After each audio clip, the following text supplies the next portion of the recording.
vous avez entendu parler de l'histoire du commissaire? Non. Non? Bah mets ton doigt dans mon cul, tu verras. Eh les mecs, yeah. je viens de faire une revue avec moi-même là, et j'en suis arrivé à la conclusion que fallait que XP devienne une émission phare du paysage audiovisuel français. Ouais, et tu comptes t'y prendre comment exactement en fait? C'est simple, on fait des gags, voilà. Des gars que tu veux dire... Hein? Enfin bon bref, je sais pas. Toujours est-il que à partir de maintenant, va falloir qu'on fasse plus d'audience. Ouais. Non, pas comme ça. Oh. Est-ce que vous pensez à ce que je pense? Asian. Ouais. Oh. Est-ce que vous pensez à ce que je pense? Et Bonnie. Mais ouais, mais c'est nul. On traîne trop souvent ensemble. Alors au bout d'un moment, mec, vous savez tout ce que je vais dire, que je deviens prêt. Oh. Est-ce que vous Latina? pensez... Putain.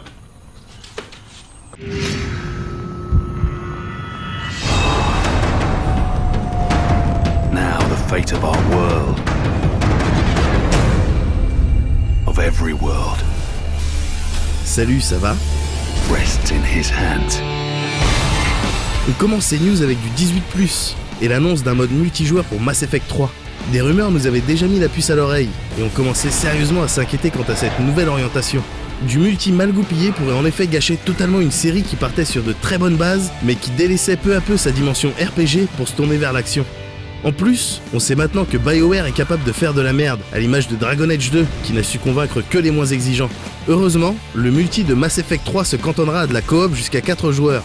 Baptisé Galaxy at War, ce mode permettra aux joueurs d'incarner un personnage de leur création, qu'ils pourront ensuite upgrader et diriger dans le cadre de missions diverses. Ces dernières auront, semble-t-il, un impact sur la campagne solo, mais on nous assure que l'on peut bénéficier de la meilleure fin sans passer par le multi.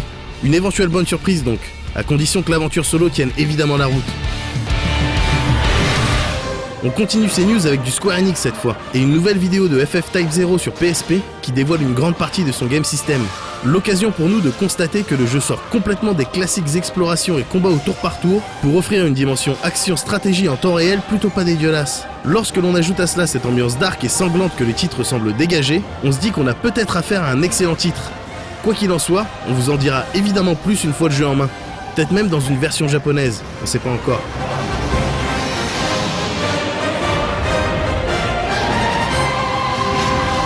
The darkness caught me in its embrace and wrote me out of history. It's her knife. I found it near the base of the pillar.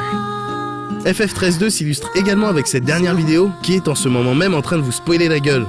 Dévoilé au New York Comic Con 2011, ce trailer s'ouvre sur la fin de FF13 et part ensuite dans un déluge de cinématic action, cette feature de combat qui se rapproche des QTE.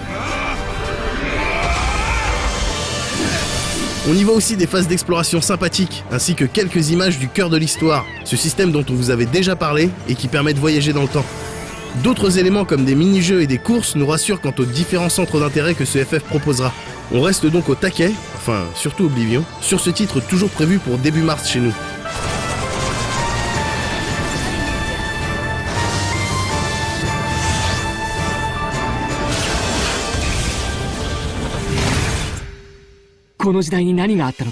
Et on termine ces courtes news, parce que je suis malade et que je suis à la bourre dans tous les sens, avec l'annonce d'un Suikoden sur PSP.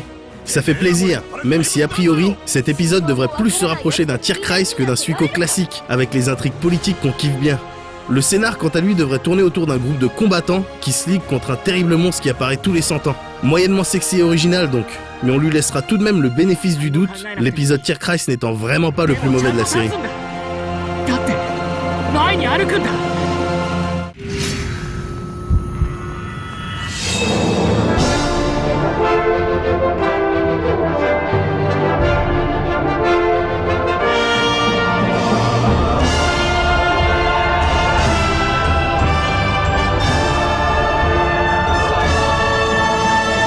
Skyrim fait partie de ces jeux pour lesquels le role-playing gang serait prêt à en venir aux mains. Nouvel épisode dans la série des Elder Scrolls, le dernier titre en date de Bethesda semble proposer tout ce dont un rôliste a besoin pour vivre sa passion dans les normes en vigueur. Mais parce qu'on aime bien se faire du mal et s'autotiser comme c'est pas permis, nous sommes allés choper quelques infos auprès de Pete Hines, le vice-président de Bethesda Softworks. À commencer par un rapide descriptif des nouvelles features présentes dans Skyrim. We've changed the combat system and how combat works, the ability to now to assign items to your right or left hand to choose what combination to allow you to use a sword and magic, it both changes the options that you have available in combat as well as all the different types of enemy that you're going to face in terms of what they're going to be doing. The perk tree is something, it's not really new. I mean, it is new, but it builds on an idea that we had in Oblivion, where in Oblivion you had preset perks or benefits that you got as your skills progressed.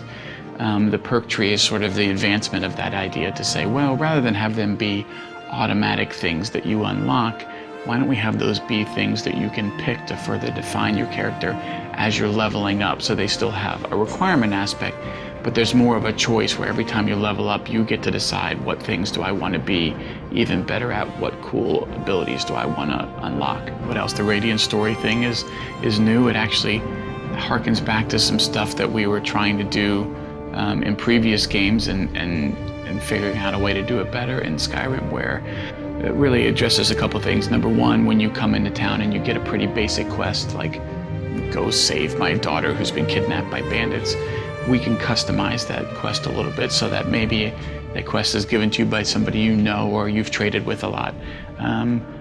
That the dungeon that the little girl gets put in is a dungeon you have never been to before. We can look at the dungeons that you've been to and say, well, he's never been to this dungeon, so let's set this quest here. So it's not making huge changes, but it's making it a bit more personal to you so that your experience is different than your friends, is different than their friends.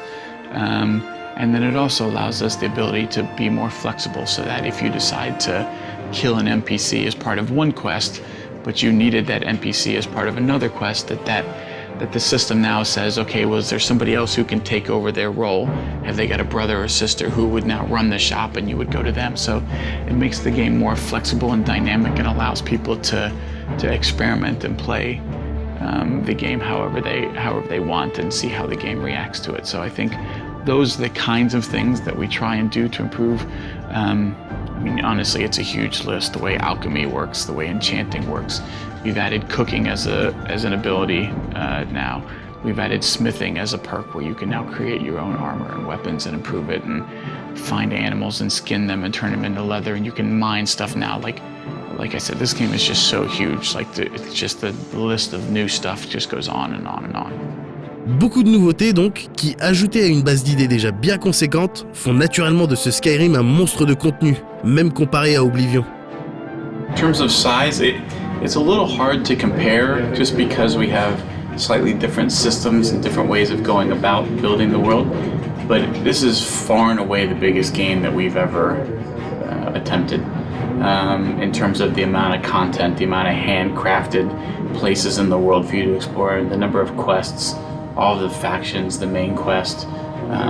We have this system in the game called Radiant Story that dynamically generates random quests for you as you play the game, and that never ends. So there's literally no end to the number of quests. I don't know if I could give you a number, but it is much bigger than Oblivion or anything else that we've done before. It's crazy big. It's probably not exciting, but for us the toughest part of development is just taking this massive amount of content and then polishing it and finishing it and testing it, because when you create a world that's as big as the one in Skyrim and you put so much content in there, the process of testing all of that content and all of the billions of permutations of things that you could do in the game and making sure the game works in every combination is a really tall order and is always the most difficult part in making a game this size.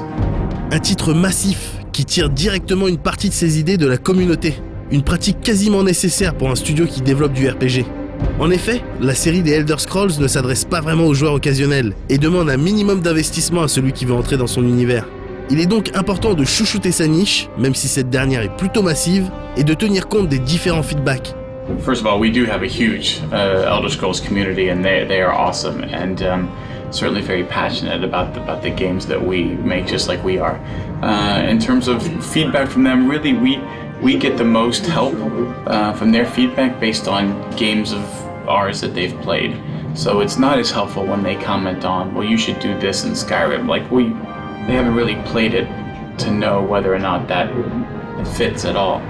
But the feedback from them on Oblivion in terms of what they liked, what they didn't like, the kind of mods they created, even on Fallout 3, which is the last game we made, even though it's a different game, just the kinds of things that people reacted to, what they really liked, what they enjoyed doing the most. We take that kind of feedback and make sure that we are taking it into consideration whenever we make our next game, in this case Skyrim. So certainly fan feedback and input from Oblivion and from Fallout 3 was hugely important and helpful to us. Skyrim n'est évidemment pas le seul titre à donner dans le genre médiéval fantastique. Les concurrents ont été et sont toujours aussi nombreux.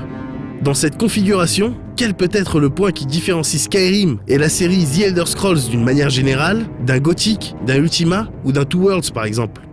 It's a good question. I don't know. It's hard for me to say, like, well, we do this and nobody else does this or tries that.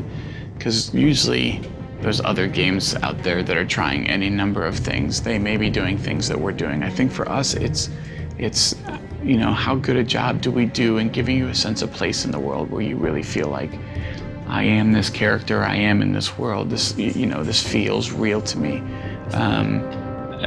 You know, how does the combat feel? What do the graphics look like? It's all those little things that a lot of times it's not doing something that nobody else is doing, but can you do it better than anybody else is doing?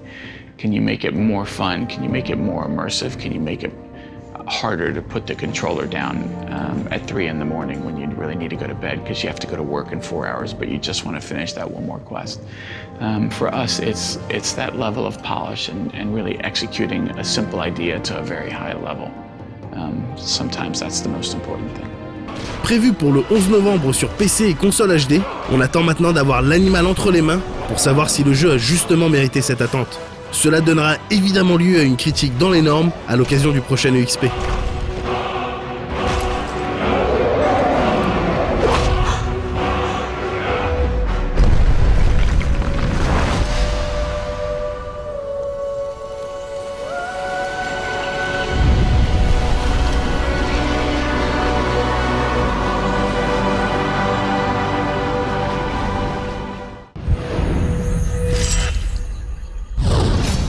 Bon ok les mecs, j'ai les idées claires maintenant.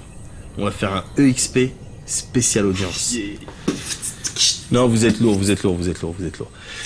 L'idée en fait, c'est de reprendre des concepts qui fonctionnent à 100%, mais les mettre à la sauce RPG. Ouais, je vois ce que tu veux dire. En fait, on reprend des concepts tout pourris, mais qui ont fait leurs preuves. Ah non, je trouve qu'ils reçoivent plutôt bien ici. Le cadre est sympa. Ouais.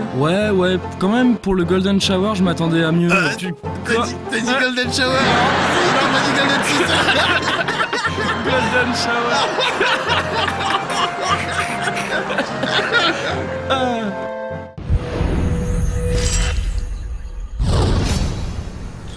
Non les mecs, vous vous fourvoyez complètement. En 2011, ce qu'il faut faire, c'est des trucs encore plus merdiques. Franchement, tu trouves pas que Vincent il fait trop les stratégies? Non mais c'est clair, il est trop faux Vincent. Faux, dès le premier jour, moi je l'ai vu. Ouais. Quand il est arrivé dans la maison, dès le premier jour, il a dit cash, il est arrivé, il a dit moi je suis là pour gagner. Ouais, voilà, t'as vu la gueule qu'elle a fait, Tifa? Mais Elle ouais. avait trop le seum. Mais ouais. Elle croyait il était sympa et tout. Mais elle est naïve, Ouais, elle est naïve. Moi je l'aime bien, mais simplement elle est naïve. Mais elle c'est sait ça, pas. mais c'est ce que je disais à Eris. Ouais. C'est ce que je disais à Eris. Eris d'ailleurs, elle aime pas, je sais pas si t'as entendu. Ouais, mais Franchement, oui, c'est elle moyen. peut pas la saquer. Ouais, elle peut pas la saquer. Elle peut pas la saquer. Elle est arrivée, c'est elle dit ça. franchement, Tifa, moi je peux pas la saquer. Mais ouais, Tifa, mais c'est si, juste bah une oui, paire mais de si ça loches et continue, tout. bah ouais, mais non, mais ça c'est se pas fait bien. Parce que moi, direct, tu vois les clans qui se forment, Ouais, du voilà, coup. il y a des Tu vois clans qui se forment, et ouais, moi c'est je te tout. le dis net, je sais déjà qui je verrai et qui je verrai pas à la sortie. Hein. Ouais, mais voilà, c'est ça. Et Ouais. moi, tu vois, moi, c'est ça que je trouve grave. Moi, je suis venu pour vivre une aventure humaine, ouais. voilà. Mais c'est Et ça. puis, au final, on se retrouve à faire les stratégies, tout ça. Ouais. Moi, je trouve que c'est Mais dégueulasse. ça, c'est pas le cas de tout le Voilà. monde. J'en parlais Ici la voix. Salut la voix. Barrette. Pour 5000 guilds, serais-tu prêt à suçoter le bout du... Ouais, non, je sais pas. Mickey, t'as peut-être une idée, non?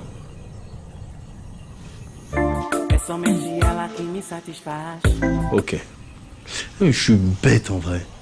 Si on veut faire de l'audience, on a qu'à faire du Naruto. Ouais, ça c'est une super idée ça. Sur Naruto. Vas-y, mais merde, putain, c'est tout ça.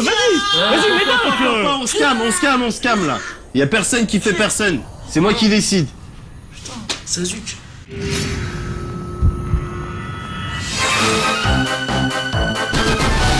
Il y en a qui font les malins avec Dark Souls, comme quoi c'est super dur et tout et tout. Oh, ce monstre il est super dur à battre. Oh, celui-là il m'a défoncé alors que j'étais déjà en train de me battre contre 5 ghouls. Oh, les pièges de vicieux. Bla to the bla to the bla. Pendant que ces lopettes se démènent avec leur jeu de danseuse, les vrais squats Dragon Quest Monster Joker 2. Un RPG dans lequel on se contente pas de tuer des monstres. Non, ici on les dresse et on en fait nos fidèles salopes. Ah ouais, forcément, c'est autre chose. Haha, non vraiment vous me faites rire avec vos dragons béants ou je sais pas quoi. Je vais lui ramener mon Medigluant niveau 30 et on va voir si le lézard il va faire le malin longtemps.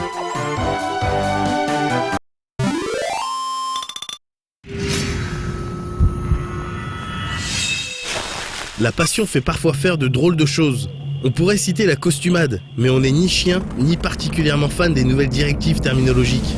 Alors on va se contenter de citer le héros de Dragon Quest Monster Joker 2, qui joue les passagers clandestins pour avoir une chance de participer au plus grand tournoi de dresseurs de monstres au monde. Ouais, parce que le gamin, il aime bien pousser des monstres à s'entretuer pour lui. C'est carrément anti-éthique, et ça correspond à peu près au sale combat de chiens qu'on peut voir dans certaines caves lugubres de certains bleds lugubres. Mais dans le milieu du jeu vidéo et de l'animation, c'est totalement légal depuis les premiers Pokémon. Donc voilà, le minot se cache dans la cale de l'aéronef censé le transporter directement vers le lieu des festivités, mais tout ne se passe pas comme prévu. Déjà d'une, il se fait serrer et doit jouer les larbins pour tout l'équipage, pas cool. Et de deux, l'engin volant finit par se cracher sur une île inconnue et passablement hostile, encore moins cool. Seulement, pour un dresseur de monstres en herbe, la perspective de se balader dans un espace confiné et rempli de créatures diverses et variées est finalement plutôt sexy. Sous le prétexte fallacieux d'aller secourir l'équipage dispersé, notre héros va donc trimballer sa coupe de cheveux du futur un peu partout, en espérant capturer un maximum de bestioles au passage. Quand en plus, une taupe funky vient taper la discute comme quoi il y a un pur tournoi organisé sur l'île, les choses finissent par se passer complètement à fond. S'ensuit une série d'épreuves que le héros devra obligatoirement surmonter pour espérer quitter les lieux, délivrer ses nouveaux amis et finalement se faire respecter en tant que meilleur dresseur. Ça a l'air beau et presque épique comme ça. Mais il faut quand même bien avoir conscience qu'on en a strictement rien à foutre. Ou alors on rentre dans des processus d'analyse de scénario de Pokémon-like. Et là ça devient tellement sale que je préfère couper cette phrase et cette première partie nette, comme ça.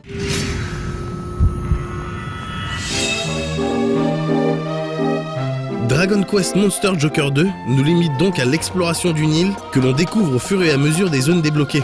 Le but final pour le joueur reste de se frayer un chemin dans le top des vedettes du dressage, et ça n'est possible qu'en gravissant les différents échelons du tournoi organisé par les taupes. Concrètement, on se voit condamné à déambuler dans la dernière zone débloquée pour y capturer des monstres et les entraîner jusqu'à ce qu'on ait une équipe assez féroce pour passer un palier de l'arène. Et c'est évidemment très rébarbatif. Heureusement, le jeu peut avancer l'argument du game system bien branlé pour justifier les nombreuses heures qu'il compte faire perdre à tous ceux qui s'y plongeront. Si les combats se déroulent de manière très classique, à la manière d'un Dragon Quest traditionnel, tout le processus qui entoure la capture et le dressage des monstres constitue tout l'intérêt du titre. En premier lieu intervient la capture bien sûr, dont le succès est déterminé par la puissance des 3 membres de l'équipe. Ensuite vient le level up, qui se fait en accumulant les points d'expérience d'une part et les points de compétence d'autre part. Ces derniers sont octroyés régulièrement en gagnant des niveaux et peuvent être dépensés dans différents traits qui débloqueront des compétences ou des boosts de stats permanents. Une fois les monstres bien pimpés comme il faut, on peut commencer à penser à la fusion. Contrairement à un Pokémon qui n'autorise la reproduction qu'entre individus de la même espèce, Monster Joker 2 permet à tout le monde de baiser avec à peu près tout le monde, en respectant quand même le niveau légal, qui est ici de 10. Et j'aime autant vous dire que parfois, ça doit pas être super propre. Bref, en associant un monstre négatif à un monstre positif, on obtient très logiquement un troisième, qui pourra hériter de certains traits à choisir parmi ceux de ses parents. Et là se pose tout naturellement la question de la bioéthique, qu'on abordera dans un dossier futur. Ouais. Parce que là on s'en fout pas mal, tant que ça nous permet de créer des brutes capables de semer la mort et la destruction tout en restant cute. Le résultat d'un accouplement naissant invariablement au niveau 1, il faudra ensuite repasser par la case level up jusqu'au niveau 10, pour continuer à faire grossir son petit élevage. Heureusement, au fil des fusions, les monstres gagneront en classe qui influeront sur leur rapidité d'évolution. Il devient donc rapidement assez facile de produire des petits poulains berli légales, prêts pour la saillie. Reste que le jeu se présente grosso modo comme une phase de level up constante, et que ça peut finir par lasser, même si quelques efforts ont été produits pour rendre le tout pratique et plaisant. Les compétences de dresseur, débloquées par le héros, permettent par exemple très vite de se téléporter n'importe où et à peu près n'importe quand. Et le fait de pouvoir équiper chacun de ces monstres rend la chasse au trésor gratifiante. Des petits défis de fusion demandant d'apporter tel monstre avec telle capacité peuvent aussi occuper et motiver l'exploration poussée de chaque zone du jeu. Mais les récompenses offertes sont malheureusement beaucoup trop pourries pour que ça devienne un vrai lifestyle. Reste alors la simple envie de se taper les monstres colossaux qui hantent les différentes contrées du jeu, puis ensuite les capturer pour qu'ils nous appellent papa, comme des petites biatches. Ça fait un peu léger comme motivation, mais ça peut suffire quand les mécaniques sont carrées.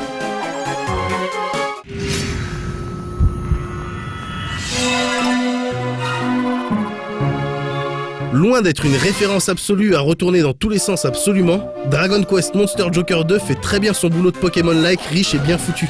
S'il promet dans ses premières heures un semblant de scénario à suivre, il s'en déleste rapidement, et seul le gameplay et la quête de puissance seront motivés le joueur. L'univers des culs s'occupera de son côté de motiver les fanboys un peu foutus qui avaient déjà réussi à apprécier Dragon Quest Worlds. En gros, c'est bien mais pas top, et à réserver avant tout aux amateurs du genre, comme on aime dire dans la profession.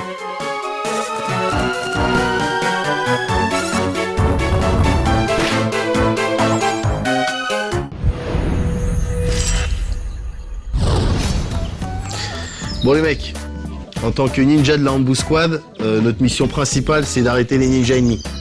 Mais pour ce faire, on est obligé d'apprendre à se connaître au niveau des techniques. Bah déjà je vois que tu maîtrises le multiclonage, ça c'est bien, pour les ennemis. C'est un petit peu... c'est raciste quand même que c'est totalement raciste. Ouais, Tiens, pardon. Bon bref, vas-y toi c'est quoi ta technique? Moi c'est le genjutsu. Ah ouais? Vas-y fais voir. Ça y est là. On a rien vu? Je sais. Ok. Et toi, c'est quoi ce que tu maîtrises? Moi, je peux contrôler les gens avec leurs ombres. Ah ouais, ça c'est bien ça. Ça c'est pas mal ça. Et toi, c'est quoi tes techniques? Moi, c'est le Shintanchi no Jutsu. Ouais. Tu peux prendre la possession de n'importe quel corps. Ouais, et toi, c'est quoi? Bah moi, j'ai pas vraiment de technique en fait. Je suis un Jinchuriki. Et t'as combien de queues? J'en ai une seule, mais bien.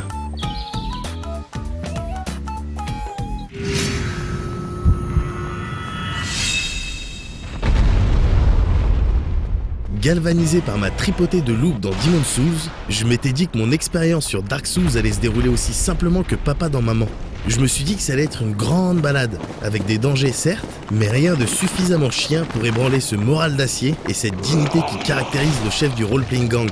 Pourtant, aujourd'hui, je me suis encore surpris à me laver plusieurs fois de suite, tout tremblotant et recroquevillé que j'étais au fond de ma douche, me balançant légèrement d'avant en arrière en lâchant des petits « Pourquoi ?»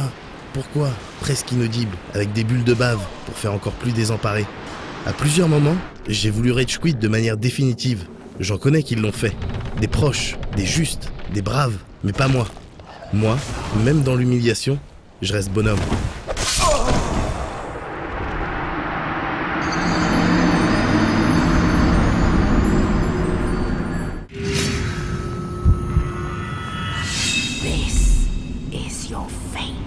A l'instar de Demon's Souls, Dark Souls se repose plus sur un background et une ambiance que sur un scénario à proprement parler. On commence par poser les bases, le néant, les dragons, l'apparition du feu, des grands seigneurs, des forces en opposition et de la grande bataille. Un setup épique et ésotérique, suffisamment flou pour ne pas tomber dans du cliché propre à ce style d'univers. Vous incarnez ici une des nombreuses carcasses qui peuplent ces terres désolées et attendez patiemment de perdre toute humanité dans un cachot bien pourri. Pourtant, par chance ou par destin, vous allez vous voir confier une mission. Quittez cet endroit maudit pour aller faire sonner 2 cloches sur les terres des seigneurs. Une quête super vague dont les enjeux vous échappent complètement, mais qui représente la seule chose à peu près saine à laquelle vous pouvez vous accrocher. Et après quelques escarmouches qui servent en fait de tuto, vous êtes transporté vers le sanctuaire de Lich-Feu, sorte de QG où vous retrouverez tout au long de l'aventure les quelques PNJ que vous aurez la chance de croiser. Ces derniers vous gratifieront parfois de quelques phrases qui vous aideront à vous faire une meilleure idée de l'univers. Mais ne comptez pas sur eux pour vous indiquer la marche à suivre. Ils sont bien trop occupés à déprimer de leur côté. La trame n'est donc pas contée de manière traditionnelle ici. Ce sont les lieux et ce que vous y vivez qui racontent l'histoire de Dark Souls. Et en termes d'immersion, on peut difficilement faire mieux.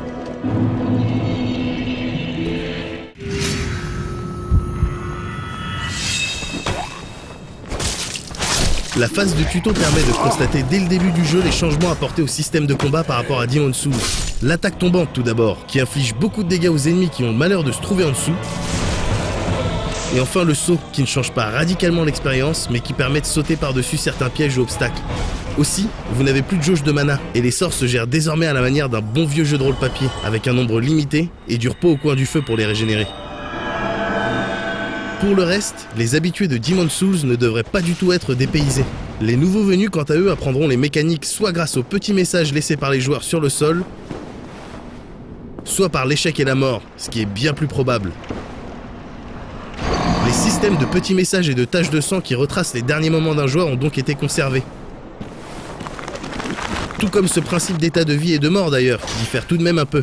Ici, mis à part la perte de toutes vos âmes et de tous vos points d'humanité, chose sur laquelle on reviendra un peu plus tard, vous n'avez pas vraiment de malus lorsque vous mourrez. Vous passez simplement du statut d'humain à carcasse. En plus de vous donner une sale gueule, l'état de carcasse change la perception qu'ont certains PNJ de vous et vous fermera donc des portes concernant certains dialogues et certaines quêtes. Pour redevenir humain, il vous faut atteindre un feu de camp et dépenser un de vos points d'humanité visible en haut à gauche de l'écran. Ces derniers sont plutôt rares et sont souvent droppés par des rats ou des créatures de ce genre.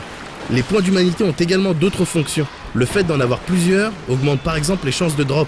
Ils peuvent aussi embraser un feu de camp de manière à bénéficier de plus de fioles d'estus, cet item de soins précieux qui se régénère à chacune de vos haltes.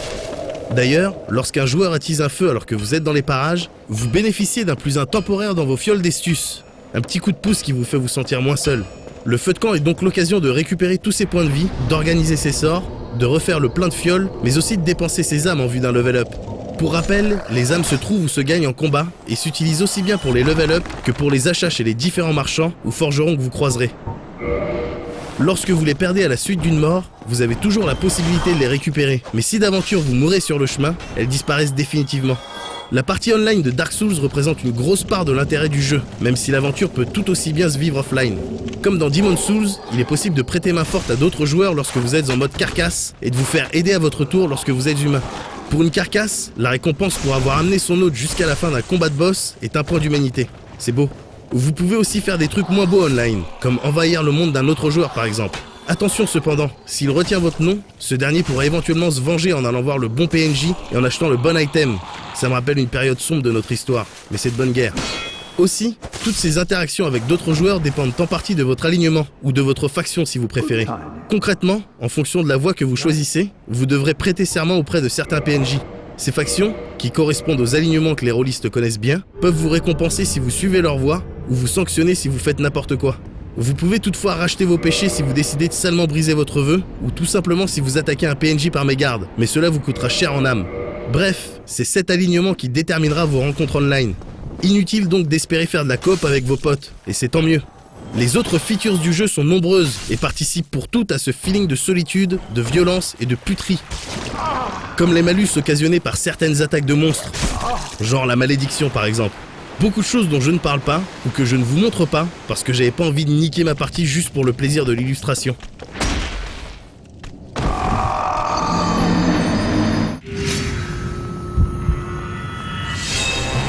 Dark Souls est sans conteste le digne successeur de Demon's Souls.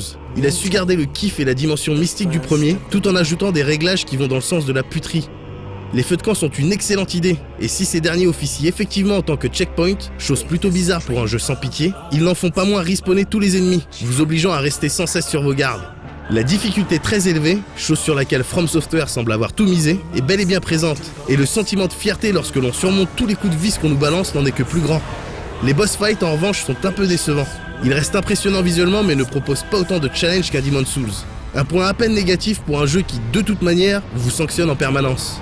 Dark Souls n'est évidemment pas destiné aux joueurs occasionnels ou aux petits qui souhaiteraient jouer à des jeux de grands. Dark Souls met vos skills manuels et votre patience en ballottage permanent. Dark Souls est dur, Dark Souls est impitoyable. Bref, Dark Souls fait mal, mais il le fait bien.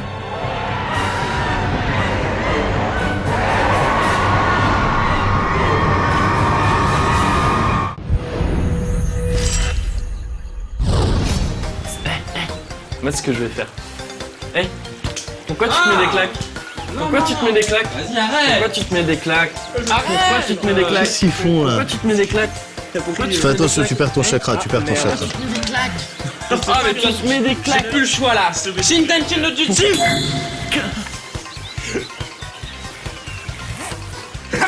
J'en étais sûr. Ok les mecs, on est arrivé au repère de l'ennemi. Par contre, j'ai plus de shuriken avec moi, t'as pas des shuriken? Non, ah non, j'ai pas ma banane. Ouais, c'est pas grave. Ok, l'idée c'est que toi t'attaques par la gauche. Toi tu es attaqué par la droite. Toi tu sautes au milieu. Ok, vous êtes prêts? Vous êtes prêts? Non, attends, c'est moi qui dis vous êtes prêts. Non, attends, c'est moi qui dis vous êtes prêts. Il dit t'as un problème T'as ou... un problème ou... Pourquoi tu répètes tout ce que je raconte? Pourquoi tu répètes tout ce que je raconte? Mais t'es con quoi? Mais t'es con quoi? Je suis un grand connard. Putain de Sharingan. Bon vas-y, c'est parti.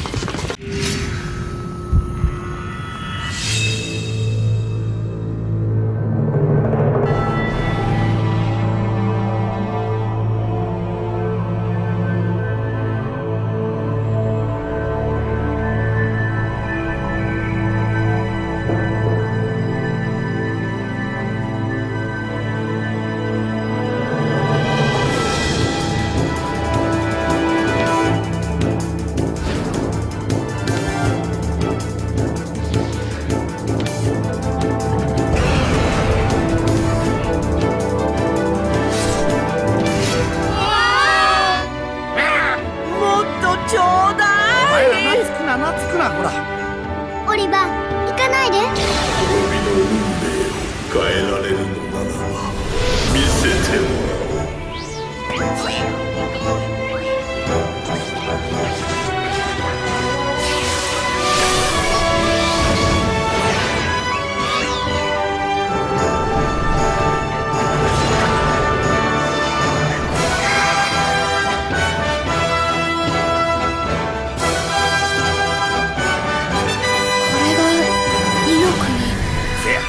お前らの世界とは違うもう一つの世界。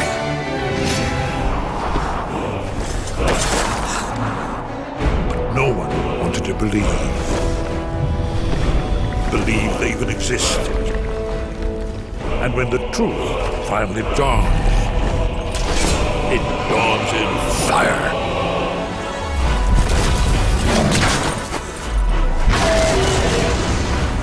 But there's one they fear.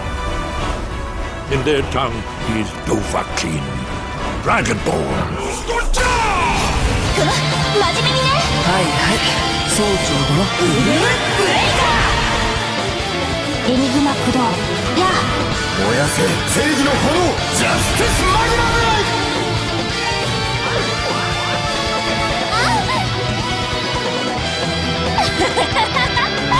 ちょっとは楽しませてよね。私はあなたを許さない。広く総撃。くらえベルゼルガー。所詮決められた道か。どうして？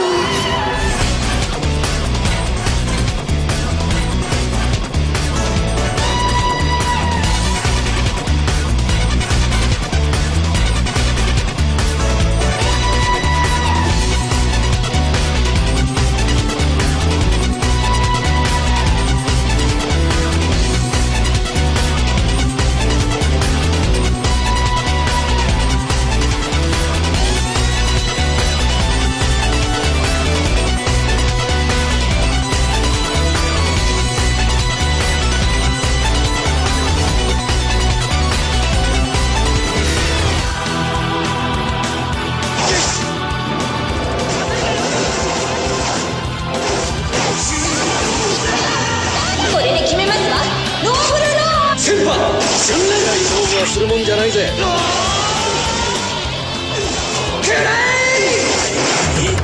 俺変わりたい。変わらなきゃいけないんだ。なんかやめて。俺はどうして生まれたんだろう。俺は何者で何のために生きてるんだろうって。もしも自分が自分でなかったらどうします？いや、お前がお前でよかったってことだよ。まだ悩んでいるんですね。お前の言った通りだった。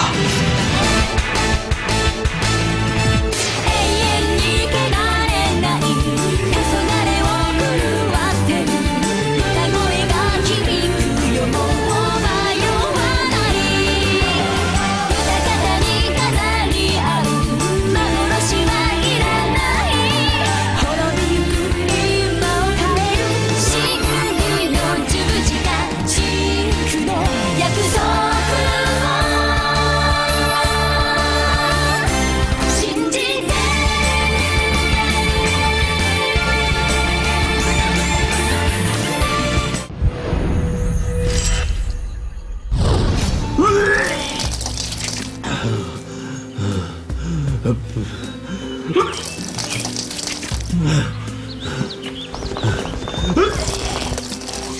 C'est là? Je crois qu'il essaie de lâcher un totem là. Ah ouais. Là, ça ressemble plus à un Sweeton là, si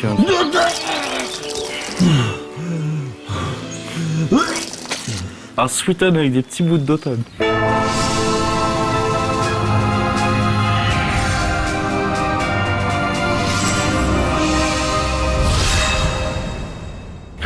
Attendez les amis. Quoi? Je sens un chakra hostile. Non, plusieurs. Combien? Ils sont juste à côté. Combien? Ils sont plein, des dizaines, des centaines, des milliers. Quoi? J'essaie, ils sont beaucoup trop forts pour nous. Là, je m'en fous encore. Mais non, mais attendez! Mais attendez! Genji, surprise! Oh, vous êtes nuls. Regarde, c'était caché. Oh, n'importe quoi. Voilà. N'importe quoi. Attendez. Oh là là, Pissez ça va. Ouais, voilà. Oh, n'importe quoi. Oh, les t'as cons. du chakra partout sur toi. Oh, les cons. Oh, les cons. Oh, putain, n'importe quoi.